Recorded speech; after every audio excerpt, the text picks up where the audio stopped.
First यहाँ पर हम पढ़ते हैं कार्टेशियन प्रोडक्ट क्या होता है।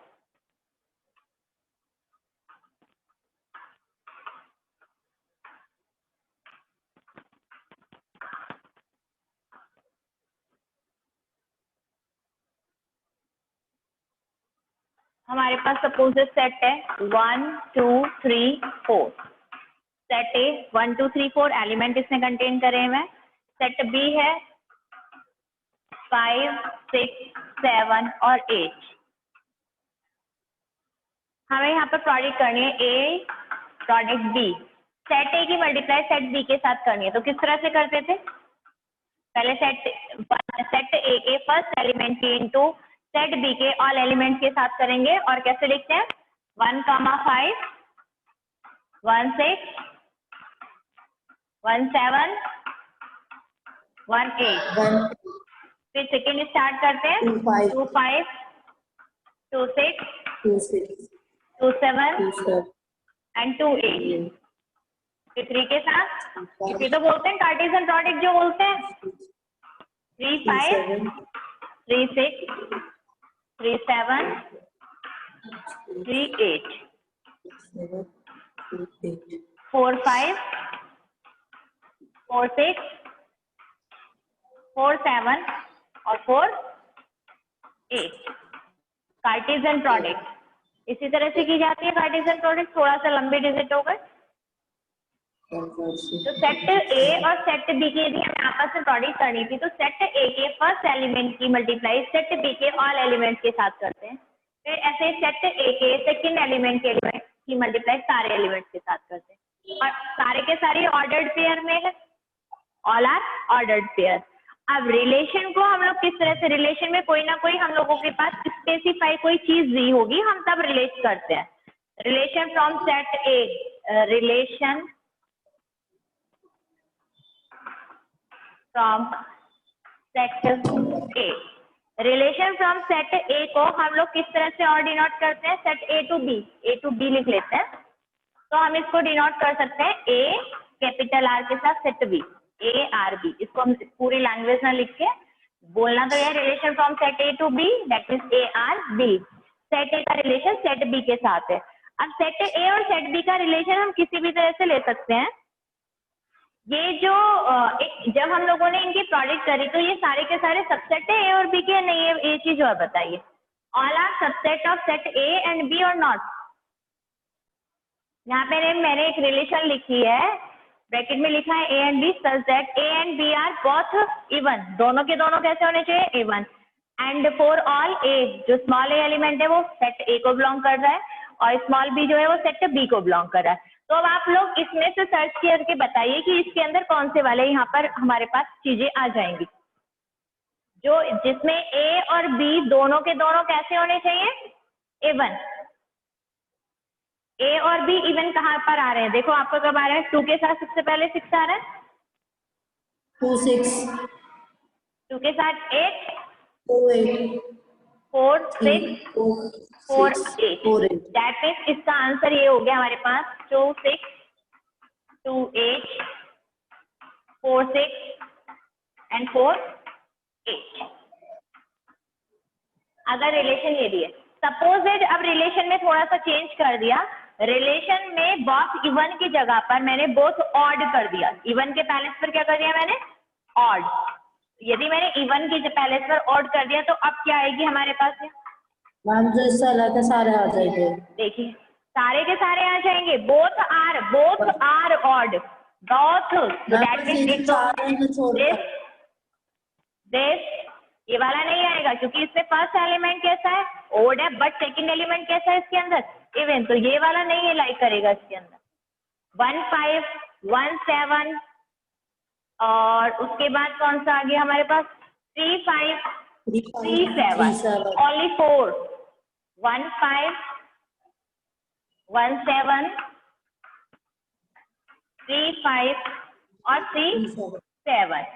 तो ये हमारे रिलेशन हो गए। दैट मीन्स हमें कुछ ना कुछ उसके अंदर कंडीशन बता दी तो तब हमारी रिलेट करिए। सेट ए सेट बी के साथ किस तरह से रिलेट हो रहा है? यहाँ पर हो रहा था बहुत इवन के साथ, यहाँ पर हो रहा है बहुत ओड के साथ। तो इस तरह की चीज को हम लोग क्या बोल देते हैं? रिलेशंस बोल देते हैं। एक नंबर ऑफ रिलेशंस के फॉर्मूले, number of relation, how many, कितनी रिलेशंस बनेंगी। सेट ए के अंदर कितने एलिमेंट है, सपोज इट पी है। सेट बी में कितने एलिमेंट्स है, सपोज इट की क्यू है। तो नंबर ऑफ रिलेशन निकालने के लिए फॉर्मूला क्लास 11th में आप लोगों ने पढ़ा था, total number of relation how much, Q की पावर पी क्यू। याद होना चाहिए आपको, 11th में चैप्टर 1 के अंदर ही पढ़ा था आप लोगों ने कि टोटल कितने रिलेशन होंगे। तो यदि मैं यहाँ पर बात करूँगी कितनी तरह के रिलेशन हम यहाँ बना सकते हैं। सेट ए कितने कंटेन किया हुआ एलिमेंट 4, सेट बी के अंदर कितने 4, तो 2 की पावर 16, 2 की पावर 16 रिलेशन यहाँ पर हमारे पास आएंगे निकल के। टोटल 2 की पावर 16 रिलेशन आप लोग यहाँ पर फाइंड आउट करेंगे। फंक्शन के अंदर आगे हमारे पास सेट ए के जितने भी एलिमेंट्स हैं उनकी सेट बी के अंदर यूनिक इमेज होनी चाहिए, ओनली वन इमेज होनी चाहिए। अब यहाँ पर भी हम फंक्शन के लिए यदि कुछ कंडीशन लगा दें, किस तरह के होंगे हमारे पास। मैंने बोला आपसे कि यहाँ पर कोई कंडीशन ले लेते हैं, जैसे b इज इक्वल टू मैंने ले लिया a+5 फॉर ऑल ए और b कौन है यहाँ पर, a स्मॉल a बिलोंग कर रहा है सेट ए को और स्मॉल b बिलोंग कर रहा है सेट b को। इसके अकॉर्डिंग ढूंढो इसमें कि कौन सी कंडीशन आ रही है आपके पास। सेट ए के एलिमेंट भी मालूम है, सेट बी के एलिमेंट भी मालूम है, तो यहाँ पर बताइए क्या क्या आ जाएगी। सबसे पहले आप लोगों ने ए के पैलेस पर 1 रखा, 1 रखोगे तो कितना आया 6। देखो 1 सेट ए के अंदर 1 कंटेन किया हुआ है और सेट बी के अंदर 6 कंटेन है। सेकेंड यदि आपने 2 रखा तो 2 के साथ कितना आ रहा है बेटा 7, ठीक है 2 के साथ 7 आ गया। नेक्स्ट यदि आपने 3 रखा तो 3 के साथ कितना आएगा 8, 3 के साथ क्या आ गया 8, इस तरह से आ गया। नेक्स्ट यदि मैं 4 रखूंगी तो 4 के साथ 9 आएगा, बट लेकिन मेरे पास सेट बी के अंदर है ही नहीं एलिमेंट 9, तो वो वाला यहाँ पर शो ही नहीं होगा। फर्स्ट एलिमेंट जो है सबका, फर्स्ट जो एलिमेंट है ये किसी के अंदर रिपीटेशन नहीं दिखना चाहिए, जो यहाँ पर फंक्शन के अंदर लिखा हुआ है। एक किसी तरह की फॉर्म में लिखा हुआ आपसे पूछा जाता है ना generally, it is a function और नॉट, ये फंक्शन है या नहीं, तो हम लोग केवल जो फर्स्ट वाला एलिमेंट रखा हुआ है फर्स्ट एलिमेंट को देख लेते हैं। फर्स्ट एलिमेंट की यदि हमारे पास कहीं रिपीटेशन यहाँ पर दिख रहा है सेकेंड एलिमेंट के साथ, तो वो फंक्शन नहीं होता। इसके बाद हम लोगों ने कुछ पढ़ा था डोमेन।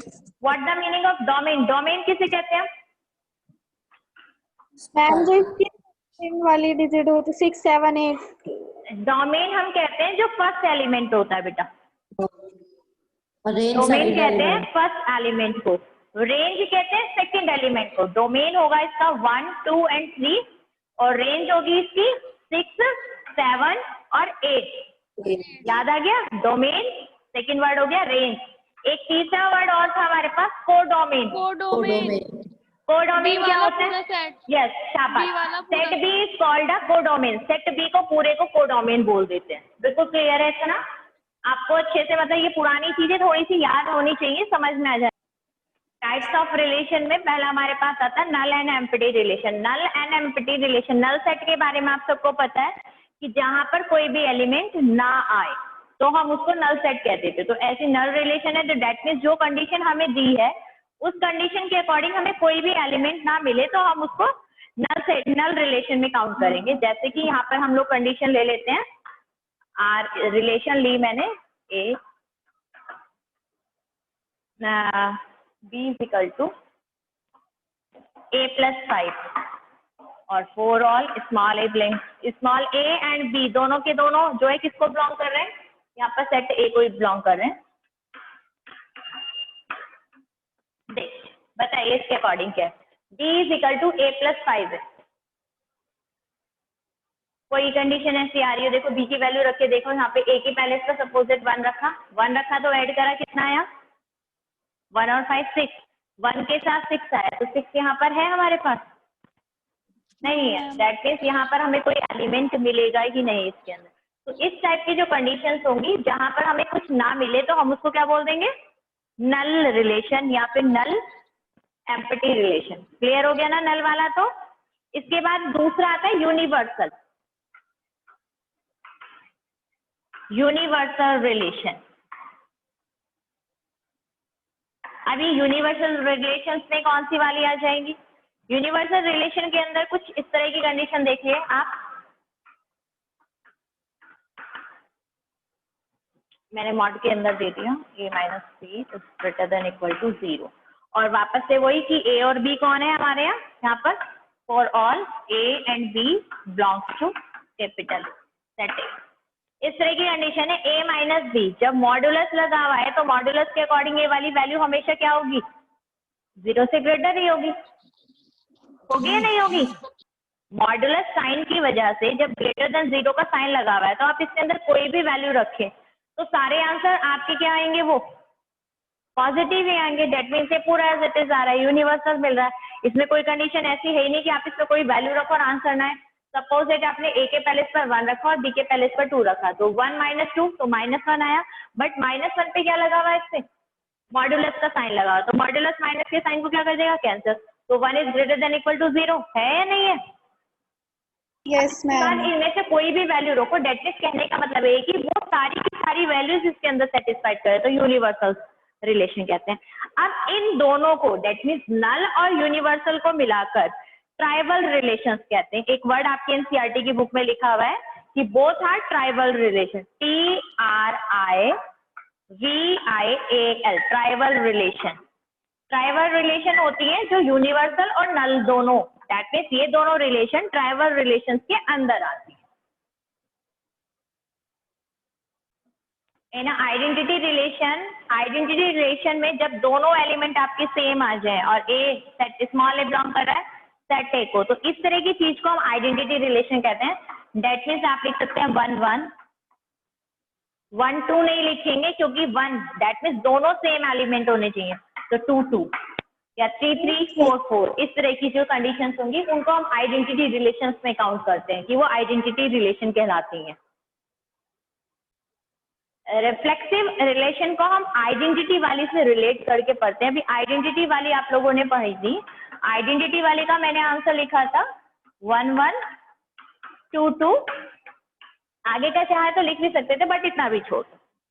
यहाँ पर वर्ड लिखा हुआ है क्या, for every, that means set ए के अंदर जितने भी एलिमेंट हैं उन सब की बननी चाहिए इस तरह की कंडीशन। कहने का मतलब है 1 1 1 2 2 3 3 और 4 4।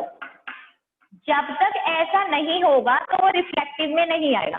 सपोज इनमें से कोई एक गायब हो गया, ये वाला गायब हो गया, तो ये वाली रिफ्लेक्टिव में नहीं है, ये वाली किस में चली जाएगी, आइडेंटिटी वाली। रिफ्लेक्टिव में आ रहा है एवरी, दैट मींस इसके हर एलिमेंट की बननी चाहिए तो वो रिफ्लेक्टिव के अंदर जाएगी। इसके जितने भी एलिमेंट्स इसके अंदर है उन सबका क्या होना चाहिए, एक तरह से डबलेट कह सकते हैं आप। यहाँ पर 1 2 3 4 है तो चारों के चारों एलिमेंट्स का डबलेट यदि यहाँ पर है तो हम ये कह सकते हैं कि ये रिफ्लेक्टिव है।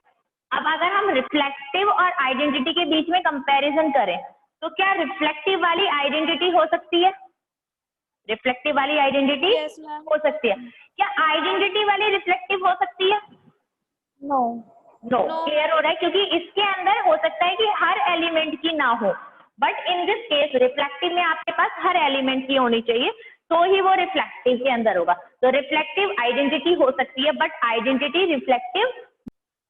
सिमेट्रिक रिलेशन का मीनिंग है कि जैसे सेट A1 A2 और A2 A1 एलिमेंट्स जो होना चाहिए, जो भी हमारे पास यहाँ पर बना हुआ है, सपोज इट मैंने यहाँ लिख लिया R is equal to 1 2 2 3 1 2 2 3 and 1 1। अब आप जरा चेक करो A1 A2 और A2 A1 है या नहीं, 1 2 है बट 2 1 नहीं है इसके अंदर, 2 3 है ना ही 3 2 है इसके अंदर, 1 1 है और 1 1 है, तो ये वाली सिमेट्री में आएगा या नहीं आएगा, नो, इज नॉट सिमेट्रिक। एक अदर लिखते हैं, सपोज इट मैंने लिखा 1 2 2 1, एक लिखा मैंने 1 1 एंड नेक्स्ट लिख दी मैंने कि 2 2 और एक लिखी एक्स्ट्रा 2 3। हाँ, ये वाली बताइए कि इट्स अ सिमेट्रिक और नॉट। देखिए यहाँ पर 1 2 है 2 1 है, that means A1 A2 A2 A1, 1 1 1 2 that means A1 और A2 और A2 और A1 सेम है ये वाला। Yes ma'am. इस वाले को भी देखो A1 A2 और A2 A1 दोनों सेम होंगे, बट यहाँ पर एक एक्स्ट्रा लिख दिया मैंने 2 3, तो ये वाला सिमेट्रिक में नहीं है होगा। ठीक है ना। अगर मैं इसमें से ये वाला एलिमेंट हटा दूं तो ये किसमें है, सिमेट्रिक में है। सिमेट्रिक में हमें यही देखना है कि A1 A2 और A2 A1 उसके अंदर लाइज पड़ने चाहिए, तो ये सिमेट्रिक में होगा। अगर ऐसा नहीं है तो वो सिमेट्रिक में नहीं होगा। क्लियर? Yes ma'am. देखो ट्रांजिटिव में हमारे पास क्या है, इफ ए बी बिलोंग्स करता है आर को and B C, that means A B और बी सी, तो ए की सी के साथ यदि इस तरह की कंडीशन होगी, एग्जाम्पल जैसे 1 2 2 3, ए बी और बी सी है, तो ए का सी के साथ 1 की सी के साथ है, तो इट्स अ ट्रांजिटिव, ये ट्रांजिटिव में होगी। नेक्स्ट मैंने लिखा 1 2 2 3 बट 1 4 है, ए बी है बी सी है बट यहाँ पर ए के साथ सी नहीं है, तो ये ट्रांजिटिव नहीं होगी। In this case A B है और ए सी है, देखो ए बी है और ए सी है, लेकिन कौन नहीं है यहाँ पर, बी सी नहीं है, तो ये भी बेटा केस ट्रांजिटिव में आएगा, ये भी केस ट्रांजिटिव में आएगा आपके अंदर। जब मेरे पास ये वाला पॉइंट आ ही नहीं रहा तो मैं इसको कंसीडर नहीं करूंगी, अलग अलग आ गया 1 2 ए और बी है और ए के साथ सी भी है, देखिए ए बी है और ए के साथ सी भी है, तो ये ट्रांजिटिव केस में आ जाएगा। इसमें ए का सी के साथ एलिमेंट नहीं दिखा रहे, इसको हम ट्रांजिटिव में काउंट कर लेंगे। इक्विवेलेंस रिलेशन क्या होती है? इक्विवेलेंस रिलेशन होती है if R is reflective, symmetric and transitive. R is reflective, सबसे पहला reflective, second symmetric and third transitive. जहां पर ये तीनों कंडीशन लाई करेंगी, तीनों किसी केस के अंदर होंगी, तो उसको हम क्या बोलते हैं, इक्विवेलेंस रिलेशंस बोलते हैं। वहां पर इस तरह के क्वेश्चंस आएंगे आपको प्रूव करने के लिए कि बताइए कि इक्विवेलेंस है या नहीं, तो वहां पर हमें तीनों कंडीशन दिखानी होगी।